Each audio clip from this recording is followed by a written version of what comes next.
Hey y'all, it's your sugar here. So guess what? It must be 7:30 on a Wednesday night. And yes, we are here to talk about what's going on in women's boxing. Yes, I am Natalie Sugar Brown. Okay, I'm just say it. I'm a female fighter, a female boxer. Okay, been there, done that in the game, and now this is my platform that I share my authentic perspective, my experiences, and my knowledge of the industry of women's boxing. And what a great industry it is. Hey, y'all. Thanks for joining the stream. Okay. And, my face is in the place. I'm just waiting for everybody else to show up tonight. I'm excited to see who shows up for the chat tonight. The episode is titled Just Checking, right? So, just checking up on what's going on now. Now the mega match has, has happened, and now we have a conclusion to the saga, I guess. And now we go back to life, okay? And the life of a woman boxer is basically what's the next hot ticket? There's nothing really planned for any of us out here. All we do is, we throw the line and we hope someone bites. Okay. So, um very spirited chat last episode. I really appreciate everyone checking in and chiming in about uh, what had happened, and just it was mainly just talking about the recap of the mega match. But now, let's take inventory on the broads, the crones, the other baddies out here that uh, are worth talking about. Okay, so we're just checking in on the industry, what's going on, what's the talk, and what's coming up. Okay, now I do have a slideshow tonight, you guys. So, I think I have some images, and we're going to get started on it on these images now because I got a lot to say. Okay, so we just checking in, okay? And we just checking in because we're taking inventory on Sugar's top 10 broads in the industry. And we're starting with number 10. As you can clearly see over here, this is number 10, Miss Michaela Meyer. So, yeah, she is, y'all, she is on Sugar's top 10. Okay.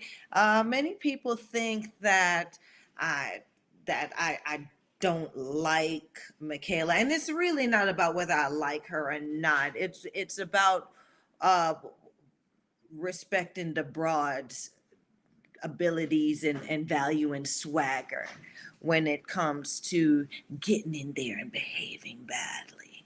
So, what I will say about this young broad, Michaela Meyer, and I'm not going to give too many statistics. I'm not going, the number of fights or whatever it is, because um, in this game right now, it really doesn't matter. What matters is your skid row. What matters is your skid row. Okay. And this young broad's got enough people on her skid row to be a top 10 on Sugar's list.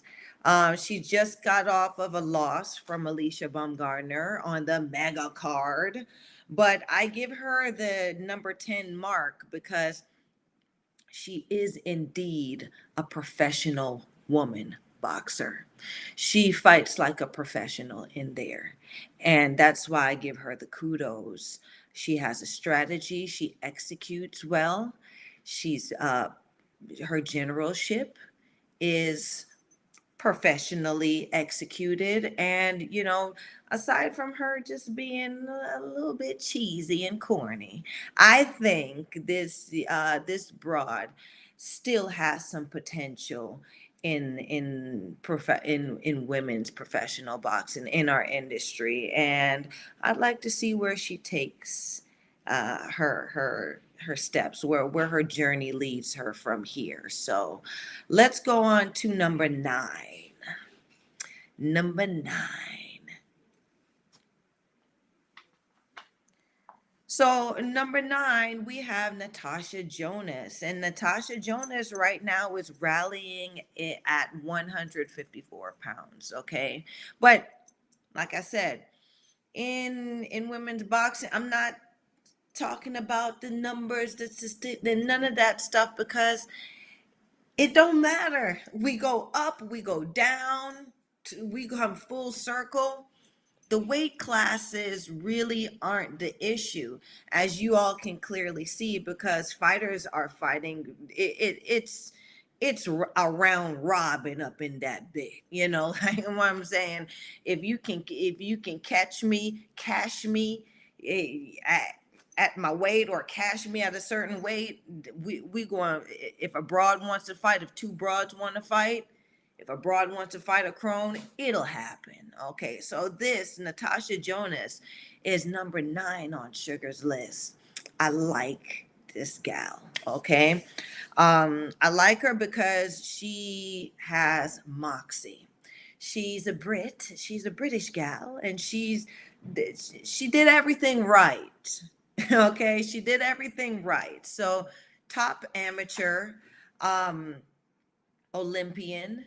Okay, I'm not sure if she medaled, but she is an Olympian. So Olympic class, very well groomed. Okay, and she's been through life as well. So she's been married, divorced. Now she's a single mother, all trying to all living her life, being a mommy, divorcee, single mom, still trying to do everything on her own now while being on her journey to being a world champion. So she started off in one of the lower weights.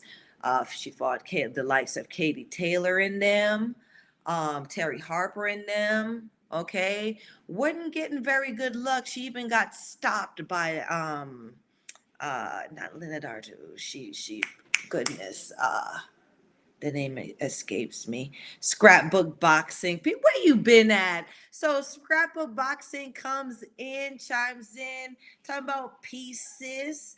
Hey, but where you been though? I missed you. I missed your flowers. I missed you giving me drinks. I missed you talking to me nice and all that good stuff. Don't ghost me now. Don't do that to me. Thanks for chiming in. We checking in. We just checking. Okay. So uh that that's the topic of the episode. Okay, that's the title of the episode. And we're just taking inventory of the gals, the broads, the crones on Sugar's top 10. Okay, so right now we're at number what no, we are at number 9. Okay, Natasha Jonas. And like I said, she started off at a lower weight, been through life. Um, been through life, the ups and downs, has gotten stopped by an opponent that was an underdog, and she had to put her big girl panties on and figure out what she really wanted to do in this business. And what she did was she stepped up 2 weight classes. Now she's a middleweight, and she's a middleweight champion now. Okay, so she wants to uh, play Miss Pac-Man and eat up all the goodies in that division. And I think we want to come back to this young broad. She's still a young broad. I'm not sure if she's reached croneship yet, but she a skilled fighter. She's a southpaw, tough as nails, got heart, got grit, uh, ain't never scared. And so I appreciate a fighter like this. She shows in every way that she's not afraid to extend herself. She's not afraid to test another broad. She's not afraid to behave badly. Okay, and so we are going to number 8. Number 8. Oh, so number 8 is the young broad, Alicia Baumgardner, who has, she is just right now. This girl is on cloud nine. She's just uh, she on top. Okay, she's on top right now, and I hope she's enjoying every minute of it because she deserves it. This young broad has taken every opportunity that has crossed her path. Okay, and another one who I've grown to like. Her character. She's shown who she really is, what kind of broad, what kind of young broad she really is. She started off, as a youth sensation, and I thought she was just another pretty face. And then she stepped up and fought uh, Leonardo uh, out of Greece, Medusa. And so Medusa beat her little ass down. Yeah, she beat her up. And what I thought was going to be a long time before this young gal would put her big, like I said, put her big girl panties on. She went right back grinding. And she took the opportunity right after of taking on Terry Harper in her own country, England, the UK. And not only did she step up, but she showed up in knocking Terry Harper out. Okay, and becoming the world champion. She gained the green belt, which put her in a wonderful position to now call out the previous broad at number 10, Michaela Meyer, who had been ignoring her for quite some time, saying, she doesn't, just ignoring, giving us every excuse why she shouldn't fight Bumgarner. But this is why I like this young broad. She took she took matters into her own hand like a bad bit would. And she said, you know what? I'm going to get to the chicken however I can. And what she did was she got to the chicken. Meaning she got to a position where she said, Michaela, okay, you didn't let me on your porch, so I went on another broad's porch, took her belt, and now I'm calling you out. And guess what? I'm going to take your belt, which she did. Okay, and she took it in uh, um, just outstanding fashion. She came in with a wonderful strategy that, like I said, you guys check the Sugar's previous show, the Mega Match Breakdown, where she showed us that a solid plan against a long fighter like Michaela Meyer can be executed and successfully um, achieved within 2 minutes. Okay, so she really performed. She did great. She showed up, she showed out. She always looks fantastic, and she always talks that talk, and I like it. um she's at number 8 on my list, and let's see where she climbs. Sky's the limit for this one.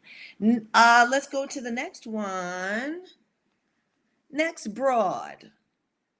Okay, so we got Amanda Serrano. Okay, so Amanda Serrano, a big year for her. Okay, so she is number 7 on my list. Okay, she's number 7. She just cut off. She just actually won a match. And my apologies. I'm not going to mention the broad that she fought because this is about my top 10. But the reason why she's on my top 10 and the reason why she's at number 7 is I got to give it to this broad. She's been in the game for a very long time. She's dedicated herself. She has played the game where she got her numbers. Okay. I guess, I got to give it to her where she sacrificed her life in focusing on being where she's at right now. One of the best women and one of the most known women in the world doing this boxing thing. Okay. Skill wise, I think she's still pretty basic. Okay. But she's strong. She's got heart. I'd love to see her tested by a lot of contenders that are out here.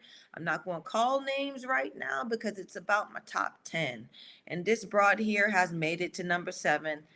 Her sister Christy, Christy Serrano, honorable mention, was a great fighter. And I think she took some of that toughness and moxie from Big Sis and I hope they're all enjoying the success of this young one. So let's get to number 6. Let's go. Let's go. Number 6, y'all. Come on now. Okay, so here we go. So Mariana Juarez. This is a crone. Okay. And she's number 6 on my list because yeah, I talk about a lot of broads, crones on the show. My Latin American, my Latino sisters, I feel like I really haven't given them the love that they really and attention that they should be having. This is one of my favorite gals. She has fought the best. She has fought the best. She has gotten in there. She's a tough one. I like this type of broad. This type of broad is the same type of broad Sugar was in the ring. As you can see, she's that sexy bit. Okay. She looks great. She looks sophisticated. She looks just like a bad bit. Okay, and she knows what she's doing in there. Like I said, been in there for a long time, fought the best. Jockey Nava, honorable mention, who just retired. Just in in her place and in her weight, for her to still be around doing this, she has definitely, and she can fight. She has definitely made my list. So Barbie, because this is I always call them by their nicknames. Okay, so this one right here, they call her Barbie. Okay, and as you can see, she's the bad Barb. Okay, um, and I just look forward to her taking on the likes of fighters, other fighters who I've named on my top 10 list too, because this crone has a lot of tricks up her sleeve and she's still around. So very exciting woman boxer to watch. Okay, Next, number 5, La Tigresa. Okay, so this one right here, I really Marcela Acuna. Okay, I always bring her up, and I always call her La Tigresa because Sugar's bad with names. Y'all know I will call people the wrong name, but y'all know what I'm talking about. Okay, it's not that I don't know what I'm talking about. It's just the names. Okay. But I'm working on it. Now, Marcella story is just grand. Okay, this crone now. Okay, which way am I? Okay, this crone right here. Okay, is one of the baddest mammies out here, and she's still fighting. The reason why she's on my list is she'll show up. You think she's retired, and hear her ass come back, showing up and whooping ass. Okay, she's in her 40s. I think she's probably a good maybe 44 or 45 years old, and um like I would say she's feared, because when she decides to get back on the scene, she don't play. Now, one of the most notable um fights that I would say she's had was earlier in her career, when I think she only had 4 fights, and they matched her with Lucia Riker. Now, this, I believe she fights at 120. She's right down there as a bantamweight, and um, you know, they screwed her. They put Lucia Riker, the legend, in with her, where Lucia Riker was known to be a 140 pounder, 135, 140 pounder. She was a bantamweight, so something like 124 pounds or something like that, and stepped up to fight Lucia Riker. Now, Riker stopped her, okay? But I'm shining light on this because a lot of great women fighters have been trapped and have been set up. I call it the setup, by so-called legends, right? These so-called legends that you guys love so much have been predators in taking a lot of great women off the scene. But this one, Marcela Acuna, didn't stop. Okay, she didn't let that defeat her. She came back and became a multi-world champion, and is also now a legend. I would say a bigger legend than Lucia Riker. And so I like her. Um, she's on my list. I don't know if she's still active or not, because she just keeps coming back and I love it. Okay. So bring on my number 4. We getting warmer on the list. Layla McCarter. Layla McCarter. Layla McCarter. It seems like a lot of y'all out here are forgetting about this old dragon right here. Y'all are conveniently forgetting that Layla McCarter is a fighter out here, that if you call yourself the Guat, if you call yourself anything good between the weights of 140 pounds right on up to middleweight, you're gonna want to fight this gal right here. Okay, this broad, this crone. Okay, Layla McCarter is, I would say, one of, if not the most skilled active woman boxer out here right now. She is a pro to the full 9. She is what's left of um, the earlier generations, where we're up there in age. We not getting fights, and it seems like fights with us aren't very marketable, but they should be, right? Because the crones are who teaches the broads coming up how to perform. Okay, the crone shouldn't be left out, because you then get to see the transition. You get to see how the woman, how the broad evolves into the crone. And this crone right here, Layla McCarter, is I would say I would love to see her fight any of these top broads out here: Clarissa, Savannah Marshall, Natasha Jonas, anyone, call them out, get it, list them. This one right here, Layla McCarter, okay?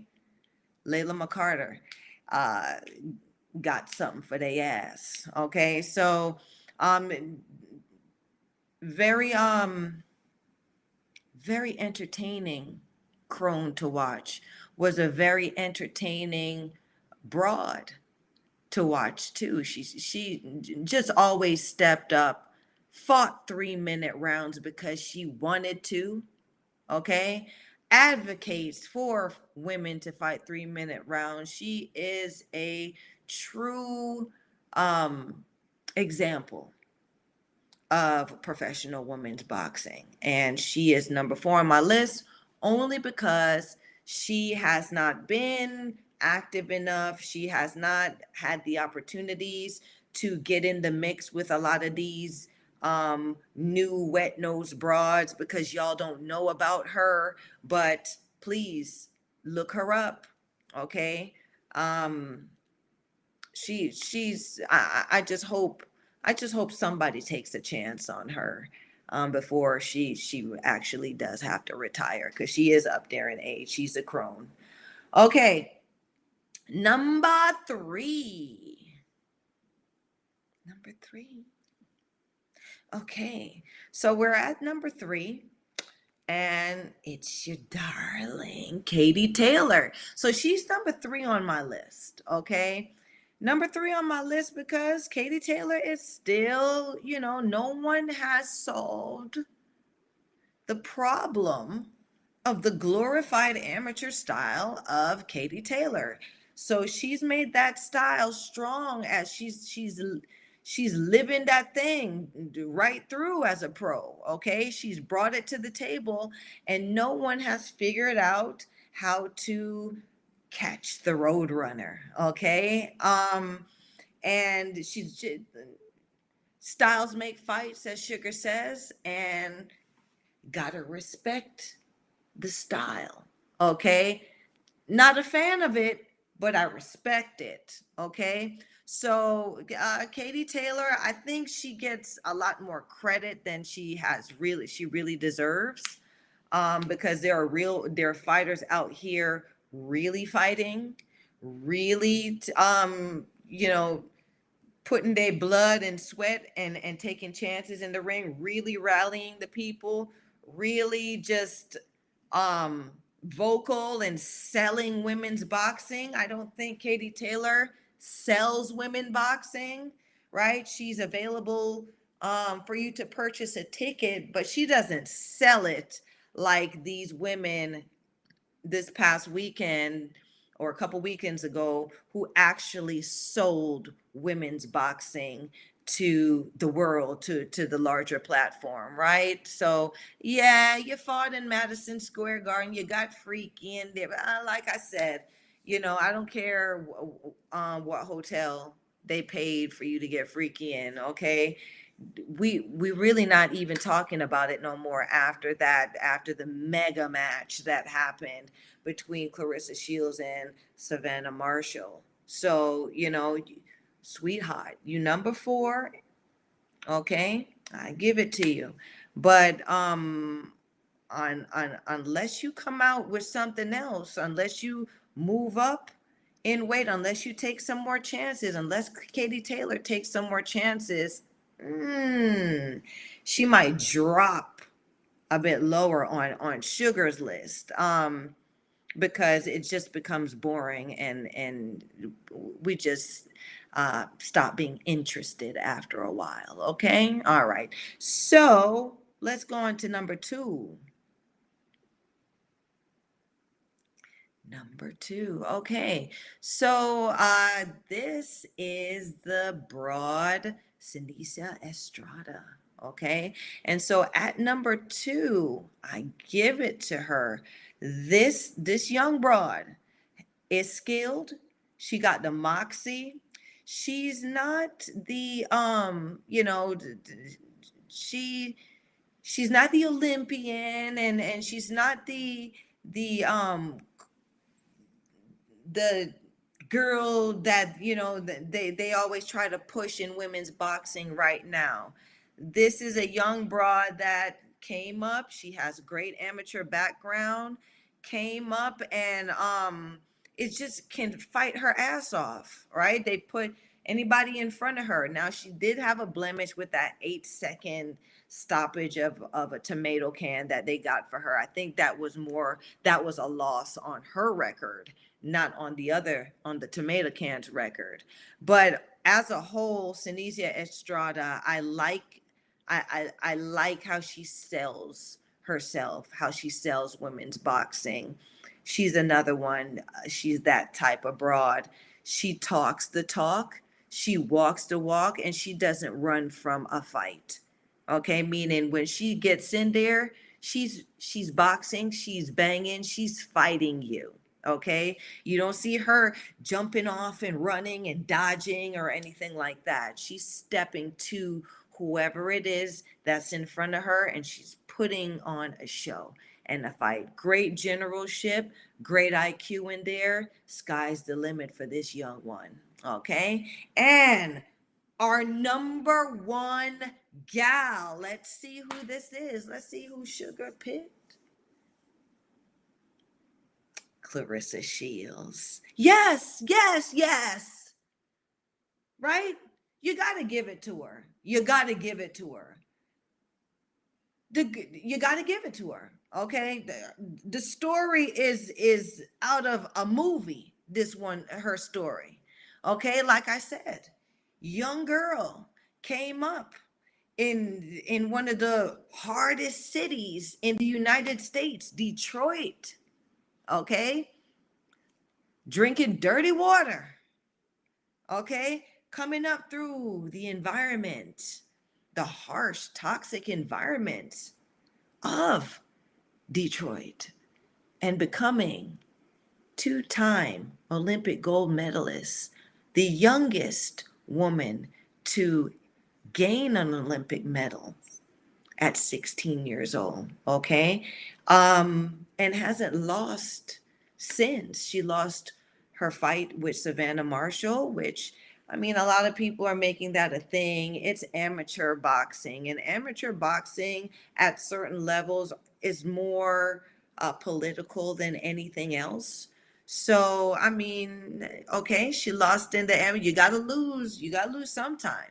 But after that, and before and after that, this young broad, she ain't losing, right? I think she said, I mean, you look at it, where she was born with all the chips. She was born,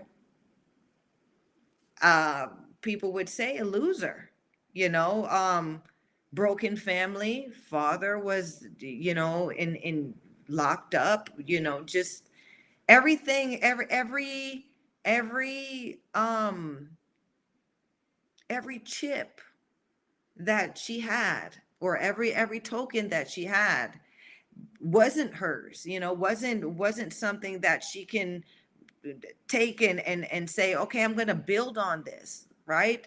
She had to gain her life. She had to fight for her life. She had to fight for this life that she has now, right? So what you see in this broad is grit, determination, focus, belief in herself. She is, I would say her story is just a personification of women boxers. Okay? Started from the bottom, and just believed in herself the whole time. Believed in herself where others didn't believe, and made everybody now in the world know, not even believe, because we all know she's the best. And so Clarissa Shields, undisputed women's middleweight champion, is Sugar's number one. Okay. And for many reasons, many reasons. But look at her. She's just she is the face of women's boxing. I'm not gonna call her the Gwat, okay? Not of all time, baby. You haven't fought 3 minutes. We don't know.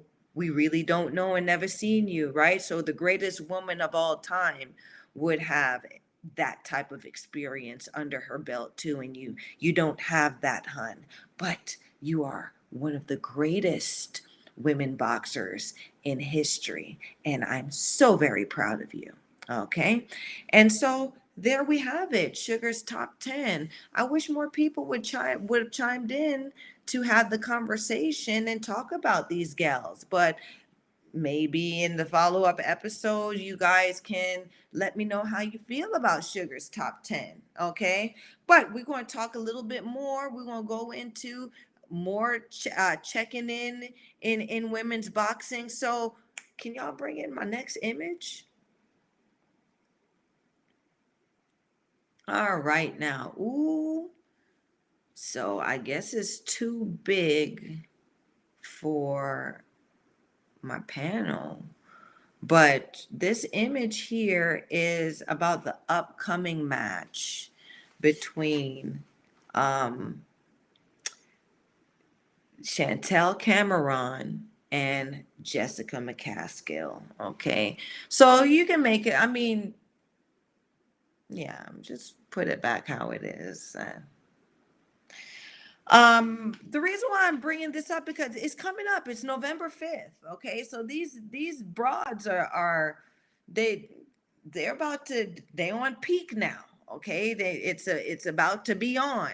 Okay, but something has come up with regards to like this match where they talking about doping now.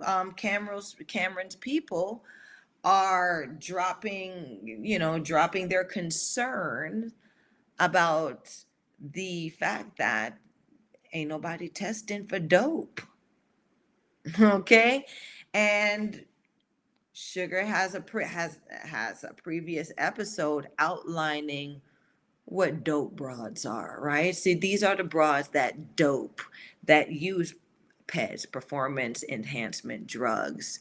And they get to use them because no one's checking receipts. Okay. And so Cameron is now concerned, her team is concerned. And I would say, they have some justification for being concerned about their fighter and who their fighter's performing against. Okay. Um, and so I'll just share a bit of what Cameron's team has said. So, Cameron says in her 5.5 years of being a pro, ooh, 5.5 years of being a professional, and now look where she is. Okay. She's only been tested for drugs or drug tested on fight night. Okay. So, this is like a compulsory test. Like you have to, they're just saying, we're going to test you for drugs and we're going to test if you're pregnant. Okay. Before, just so the commission could not get in trouble. Okay. But the seriousness of the whole thing is these champions are fighting on a world stage. They're fighting. You know, a lot is invested in them, and there should be tests, tests done often to keep them in line to check. Okay, to check if they out here cheating, right? I could say I've fought, sparred, I've been in there with a cheating ass broad or two. I'm not even gonna lie, right? It was something back in my time that it just happened. It is what it is. You could see that. You could see with her, some of these bras, they neck thick as hell. They shoulders, they got the bulging shoulders, and they just look. You could just see the steroids on them. You could just see the dope on them, and they standing in there like, no, I'm good. I haven't cheated, and you looking like, right? But you take your chances because in boxing, skills will always pay the bills and you always have a puncher's chance. So us back in the day, we just took those chances, right? We had that kind of heart to and that kind of confidence in our ability to know that we're going to fight regardless, and the chips, let the chips fall where they may. Okay. Now, Cameron says when she was an amateur, uh, the dope tests were more stringent, meaning, they'd come out when I was an amateur. Uh, it was the very same thing, right? You could just randomly get tested. They'd show up in the morning, they'd show up at the gym, they'd show up wherever they thought you would be, and you'd have to give them a sample. Okay. And so that's how they kept them all honest. Okay. That's how they keep the amateurs off honest. Pros, not so much. Okay. Like I told y'all, it's a jungle out here. Lions, tigers, snakes, rats, all of that stuff. Okay. So being a woman boxer is nothing like being a male boxer, where checks and items on receipts are validated, or if not, there's some kind of accountability there. There's no real accountability in women's boxing. So we are putting, literally signing our lives on that dotted line every time we take a chance and go in there to fight. No matter what it look, even on that huge mega stage, right? If one of those broads is doping, we don't know that, right? Because there's no checks. There's no checks being balanced. There's no receipts being checked. Okay? So we want to get that out there, okay? Because we want the sport to grow. We want sport to grow properly, okay? And I'm gonna say this, right? I'm gonna call names. That's why homegirl Cyborg ain't come over here, because if you see the before pictures of Cyborg from MMA, because she always talking about she want to fight a woman boxer, but she won't come on our porch. She want us to go on her porch. Nah, boo boo. Okay, you gonna bring your ass over here on our porch and you gonna get tested. And that's something she knows ain't gonna work out for her, because just look at her before pictures and look at her now pictures. But I'm playing Kermit the Frog over here, and I'm just sipping my tea because you ain't heard too much of that from Sugar.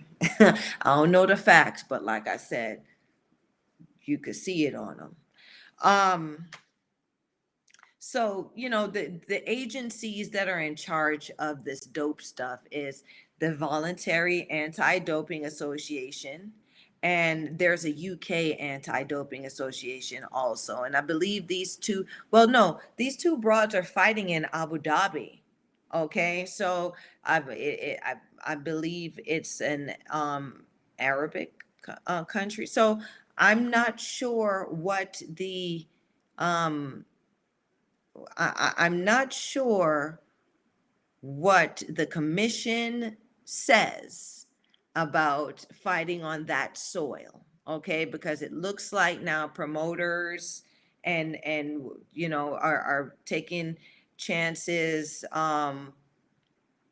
getting under the spotlight in different places, because there were always fights. We were always women. We were always fighting in all these different countries. They just weren't sanctioned fights. Okay, so a lot of us really risk our lives going to different places, different countries, fighting and making a living. And that's what a lot of people don't understand about the old school and the old crones, right? We really took those crazy risks just for women's boxing, just so women's boxing could keep going. And that's why I always say it's just disrespectful how these current promoters have left many crones, many old school fighters out of this evolution of the industry, and they feel like they can turn it around and make it now, where it's something that we built with blood, with our lives. We built that. So that energy, that, that realness, they can never outdo, they can never deny. And I mean, clock's ticking where, they might have to come back to the roots of it, and let us join the party, let us join the dance. um so Cameron's coach Jamie Moore says, which a lot of people don't know, so I'm going to break down what this dope thing is. When a fighter's doping, male or female, they there are phases in the doping. And the most important phase is the beginning parts of the training and the conditioning of the body when they're using the dope, because that's when you're working the hardest to get in shape, to be able to fight the rounds, to be able to go the pace that you need to go in these fights. So you can win. And so therefore, the harder you can train, the more you can push yourself in the beginning, the stronger your body gets. And that's what the dope, that's what steroids does. Steroids allows the fighter to work more, work harder, work more. The muscles just the muscles grow, the muscles um take on the work faster than someone who's doing it naturally. The person who does it naturally has to work hard, get up every day. Like there's a painstaking process to getting in fight shape. When you dope, okay, Armstrong, Lance Armstrong, all of them people that, got found out, right? They were able to take the performance enhancement drugs. They were training, because you still when you on the dope, you still got to train, you still got to practice like everyone else. It's just that you are able to retain more of the work. You're able to work longer, harder, more, because you have that thing supplementing, you have that thing that helps your muscles to not fatigue, help your muscles to recover faster, help you to not have the pains that someone who's naturally doing it would have. Okay, so it's like it's like a numbing, right? It enhances the athlete, which is cheating, right? Because if the dope, if the dope is, if you taking the dope so you can Graham Boyce comes in. Hey Graham, what? You on the show, you chimed in. Thank you, babe. Graham Boyce says you are right. Managers need to step up. I think Eddie Hearn should have had his entire roster tested after the Conor Ben episode. Yeah, yeah, right. But our industry, boxing, is still a bit ignorant, archaic, where they don't understand what these things, or how these things affect the industry. They don't understand how the dope is done in the industry, where, like I said, there's a process. So the beginning process is the loading, right? This is when they really take in the dope. Okay, this is when they're getting in the shape they need to get in. Okay, and then there are phases now as you get closer to fight night, where you take less and less and less to where you're not taking any at all, but you still have the effects. You've worked, right? So you've done all the work. You're taking less and less and less. So by the time fight night comes, it's out of your system. Okay? And that's how that works.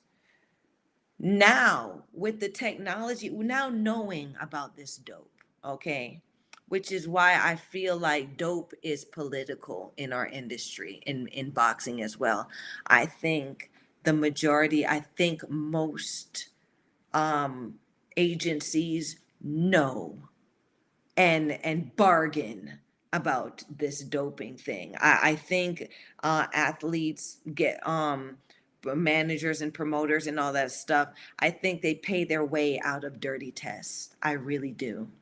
I think they pay their way to pay their way out of being tested.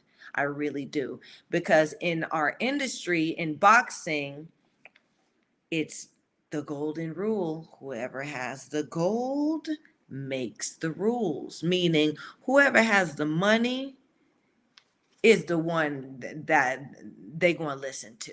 Okay. Um, so saying that to say this, Cameron's team does have a valid point, especially with now a fighter who used to rally at 132 pounds and all of a sudden is whooping ass at 147 pounds. Okay. Um, they have to, I mean, good question, you know, good concern. Put it out there, right? This is her time under the spotlight. This is her time to have a bigger, this is the biggest voice she's had in her career, because she's fighting an undisputed champion in Jessica McCaskill. So whatever she gonna say, whatever her team got to say, they gotta say it now. Everything she's got to do, everything she's going to do, she's got to put everything and all of it into this upcoming fight on November 5th. Okay. This is a big match. A lot of people aren't looking at it, but it's a good it's a good match. It's a big match. It's a name, it's a branded match in women's boxing. Okay, so Cameron's coach Jamie Moore says the benefit that fighters who cheat are getting is the benefit in the early stages of strength and conditioning, right? So he did make that statement, right? If you get to take the dope when during the hard part, right? The easy part is the fight, right? You don't need the dope for the fight. You got to dope to get ready for the fight. Okay. Um, and so that's what I had to say about this upcoming match. Okay. They said it out there. I thought it was, I think it's important. I think it's a profound fact that this is happening in women's boxing and no one's checking still, but all of this money is being made and all this mega stuff is happening, right? We want to we want to keep it safe too, because a lot of broads are getting the snot beat out of them. They getting their brains shook up, and these are the things, because men are different from women, right? So a woman is going to go into the match and she's going to fight. But what we do is, and I had this discussion with a fighter the other day where they say, Shug, what do you think is better? Getting beat for all the rounds or getting knocked out and coming back? Sugar, I believe you're safer just getting knocked out, because if you get your brain rocked round after round after round after round, the damage is compiling. I know of male fighters and female fighters that's happened to in sparring. And the next day they come back and They can't even speak a full sentence. They can't even properly articulate their name anymore because their speech is slurred. We call it punchy. We call it being punch drunk, right? A lot of people don't know the culture of boxing, right? So Rocky, when you see Rocky talking like this, Rocky was punch drunk. We don't want to be like that. It was never cute. Yo, Adrian. Rocky was punchy, okay? And so people don't understand the culture of it, and it's cool now to be a boxer, and it's cool now to go in, and no one's being really educated about what can really happen to someone doing this. And you go into random gyms. Ooh, somebody came on here talking about adult dating site. Don't bring that on my show. uh my guys, can we block this? No, this is not.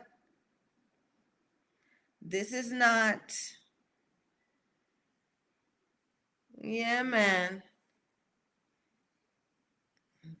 Good. All right. So yeah, somebody tried to come on here with trying to sell some smut. Not on Sugar Show. No. Okay. Um.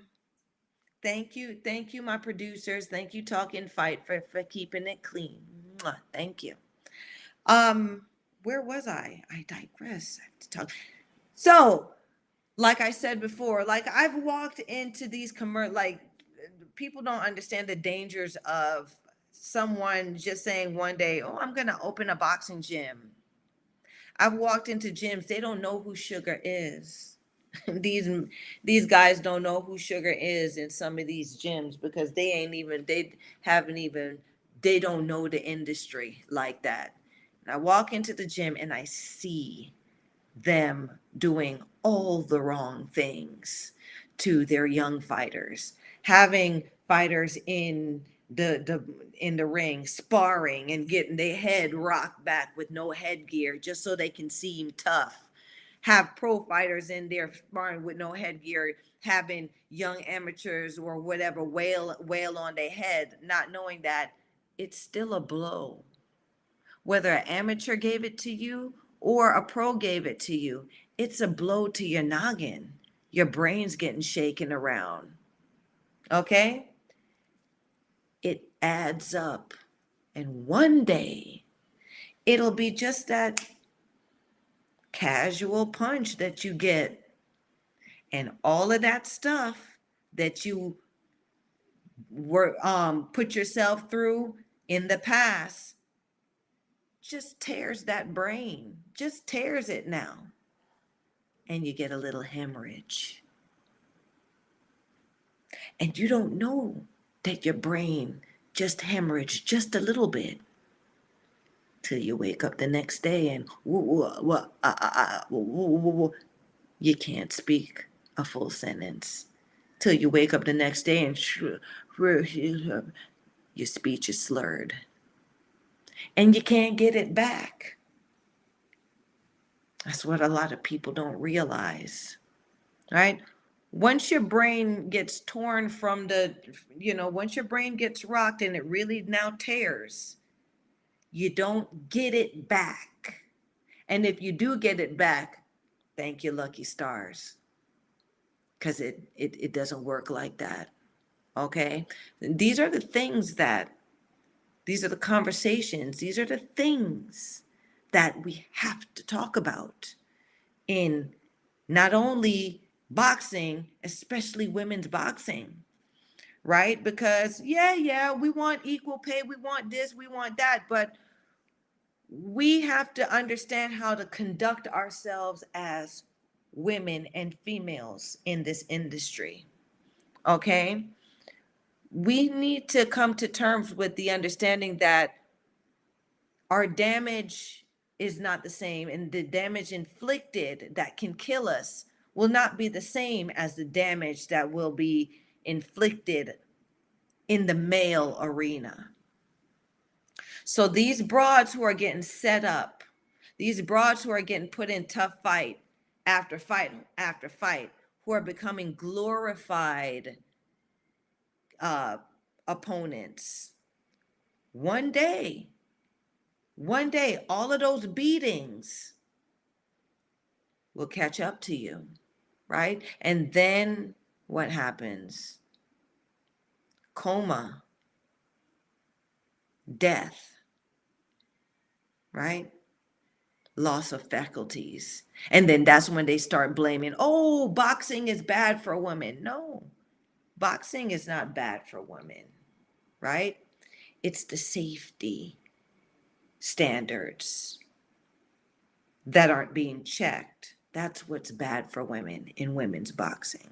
Okay, I want to make a point of that. So that is, I mean, it went that point just went into that from this Cameron, Chantel Cameron's team being concerned about this dope stuff because, you know, like I said, a woman that gets beat on or is beaten on people for long rounds does more damage, right? And especially if she's cheating and she's on that dope, they need to get her ass out of here, right? We need to clean up the sport that way. Okay, so do I have another image to share, y'all? We getting ripe in the show. Okay, so now another topic. Okay, so since the mega match happened, my girl Natasha Jonas said, all right, Clarissa, bring some of that smoke down here. Yeah, bring that ass, broad. Natasha Jonas said she wants some smoke. Yeah. And I guess they threw Terry Harper in it too, but I ain't hear Terry Harper talking about it. But Natasha Jonas said, yes. Yes, Guat. Yes, I want that smoke. Bring it down to 154. And I'm here for it. I want to see that. That's another great match. I don't know if it's mega, but that's a super match. Olympian versus Olympian, right? Champion versus champion, right? Because Shields, it's gonna be some time before another Savannah Marshall steps, Savannah Marshall-esque contender steps to Clarissa. And I mean, it still has to stay entertaining until that happens. And why not a fight between Natasha? Why not, why not build a fight between Natasha Jonas and Clarissa Shields, right? It'll be interesting. Okay, I have my I have my guess as to who I think will win, but it's really about the entertainment factor of this match, right? Women's boxing is, I would say, it's the entertainment factor that we bring to the table. Okay, I always say we're not big, strong, tough guys. We're women behaving badly.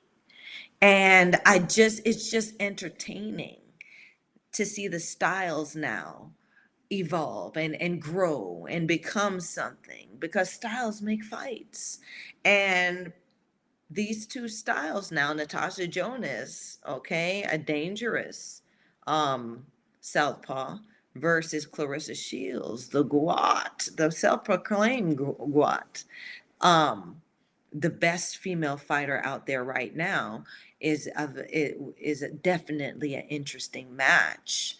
Now, I don't know about Terry, and I don't even know why they put Terry Harper in this because Terry to me has not let Terry if Terry has some grit, okay, if Terry has some big draws on, and she willing to put the big britches on, she would, I mean, she can also start to call out Clarissa Shields's skid row, meaning some of the bras that Clarissa fought in climbing up and now getting herself on that level. Terry Harper can't think that she's going to be at 154 fighting off-brand fighters and her name going to stay in the pot. That's not how it works, right? So, like I hope y'all been keeping up with the Sugar Show, because like I said, 154 is starting to sizzle, starting to get hot, and I like it. Okay. You have great contenders, and it's just there for the taking. And the best female fighter, she has she has equity down there, right? She has a belt at 154. She has dropped down there, right? So that means, there's some money to be made down at 154 too. And excitement that can be made, right? Because Shields carries the spotlight wherever she goes. Okay, so I had to crick my neck. Yeah, that happens. Um, and so, that's just checking in. Y'all let me know what y'all think about the potential of a Natasha Jonas versus Clarissa Shields. Okay. I think it's exciting. I hope they come together and build it. And like I said, y'all need to, if y'all need a commentator, and if y'all need somebody to interview and promote this match, Sugar is definitely and will definitely be on board. Y'all just give me a call now. Okay. Um, do I have any more images to share? Okay, so that means I'm about to wrap up. Okay, so I'm about to wrap up. One of my misfits came in last week and asked if there were any up and coming fighters that I would talk about that you know uh and y'all know how I feel about the sub tens. Michael Orr trying to, hey Mike, where you been at? You're just now showing up. Huh? I have so much good things to say. All right, I'm glad you're here. You know you hold a special place in Sugar's heart, so I'll let you get away with a lot. A lot. So Michael Orr says, better late than never. You're right. And thank you for making it a point to show up, Mike. For real, that I really appreciate you always, all of y'all showing up. Seriously, I really do. I look forward to y'all. I feel the energy. I really do. So who y'all have on the screen right now, or who we have on the screen is Giuliano Basualdo. Okay, I chose her. Um, I, she was sub 10 when I first had a look at her. She fought Jessica Yolanda Tutebap of Argentina. Okay. Now, she fought Jessica Tutebap, Jessica Yolanda Bop. Okay. These are my South American broads. Okay. We kind of sleep on them, but we shouldn't. But the reason why I don't bring them up either, because they have a whole bubble going on down there. And down there is also dangerous territory where they do a lot of dope down there. Them broads dope a lot. Okay. And so I'm not trying to get all caught up in naming names and doing all of that stuff on, until a lot of these broads cross that that line and start coming over here and or going overseas and doing it commercially, where checks, I's can be dotted, T's can be crossed, checks can be balanced, receipts can be checked. I don't really have much to say about them neither. But I will say this: them broads in South America can fight. That's one thing you not going not see. They can fight. They just, you know, they just pee dirty. That's all. Um, uh, Not all of them, but it's synonymous for down there. Okay. Um, so who you see in front of you, okay, is Juliana Balsuldo. Okay, she fought Tootie Bop. When Tootie Bop had 36 fights. Well, sorry, 37 fights. Okay, 36 wins. Okay, so 36 and 0. I believe the number was, okay. And this one right here, Juliana, was 4 wins, 2 losses, 0 draws. And I watched this fight expecting Tootie Bop to bop all upside this broad head. Juliana came out there and taught her ass a lesson. She taught Tootie Bop, don't let the 4 and 2 fool you. Bitch, I'm a killer. And I loved it. The performance and everything. How she stepped to Tootie Bop. Now, you have a fighter that has 36 wins under her belt. If you 4 and 2, she shouldn't be running from you. She had Tootie Bop on her toes, running in that ring, and I enjoyed all of it thoroughly. So, yes, this broad right here is is a fighter that I definitely would want to see fight the likes of Sinisha Estrada, Katie Taylor, because she looks like she can move up and down respectively in those divisions. Michaela Meyer, Alicia Baumgart, like she can do that. She has the height to fill it out. She can go up, she can go down. This fighter here was very impressive.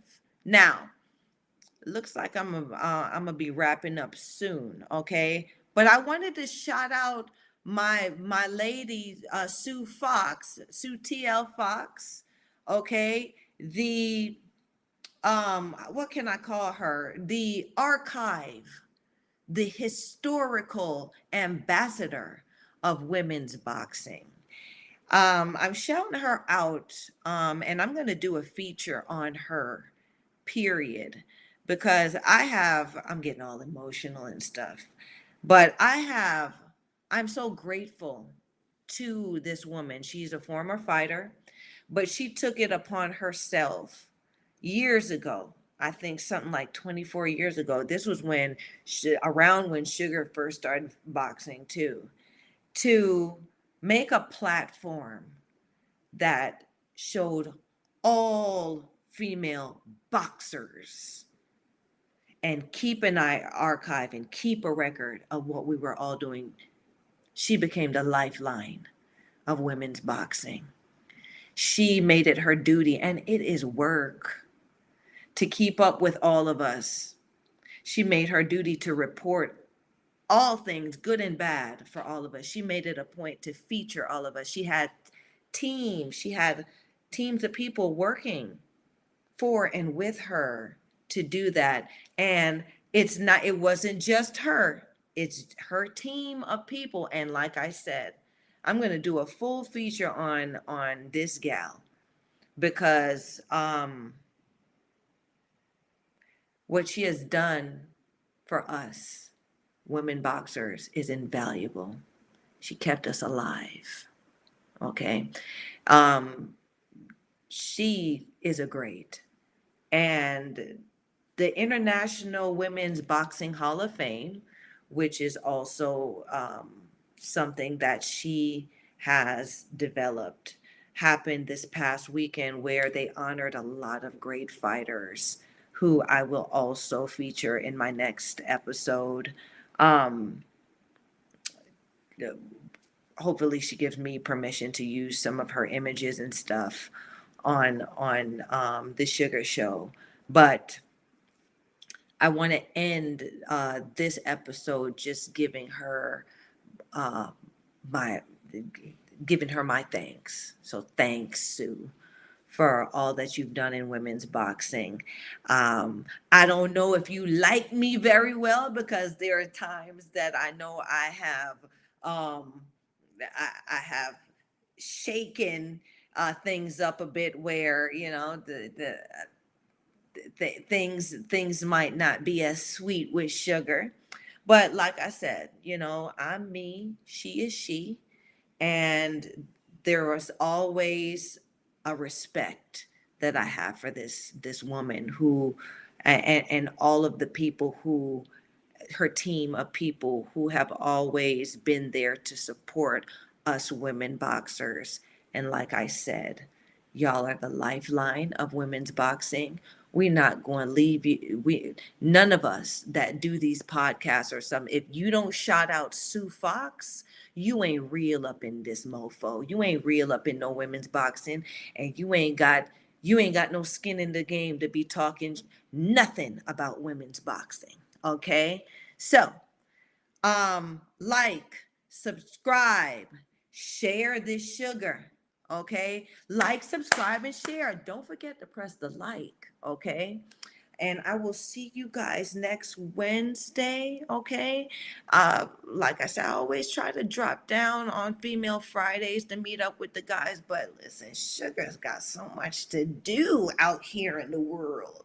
So sometimes I may catch them, sometimes not. But um my guys always shine, they do their job in giving us women some love on the Fridays, and y'all check that out too. Okay, so until then, you guys, like I said, share this sugar, press that like button, subscribe. Okay, y'all. Okay, and be safe over the weekend. Until next Wednesday, bye bye.